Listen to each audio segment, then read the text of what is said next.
Wagi ang Creamline Cool Smashers kontra sa Chocomucho Flying Titans. Ibinunsan na ang Game 1 sa finals ng 2023 Premier Volleyball League All-Filipino Conference Finals kahapon sa Mall of Asia Arena sa Pasay City. Yan ang ulat ni Daryl Oclares ng PTV Sports.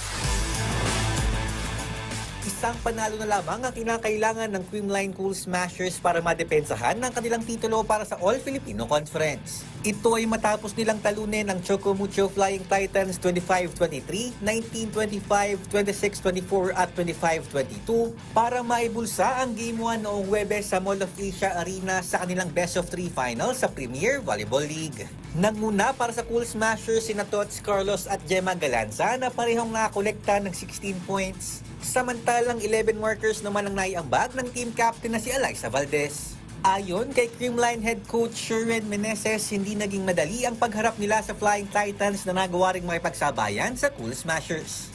Happy ako kasi lahat ng situation na nangyari ngayon is na nagawa namin ng paraan. Talagang ang Chocomucho talagang hindi rin talaga magpapatalo yan. Kasi nga, kita nyo naman sa haba ng conference, sila yung nakapasok, talagang mainit talaga sila sa ngayong conference. So hindi talaga kami kailangan magpabaya.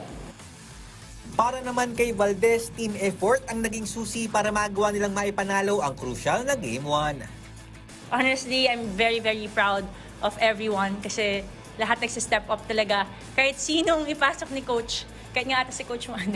Hindi, si Coach, grabe yung tactical na strategy din na ginawa niya throughout the game. So, yeah, it's a total team effort. Nagsilbing motibasyon naman ni Galanza ang mga pinagdaanan ng kupunan bago makapasok sa finals. Sobrang dami na pong pinagdaanan ng team. Di namin din ina-expect na aabot din kami sa ganito.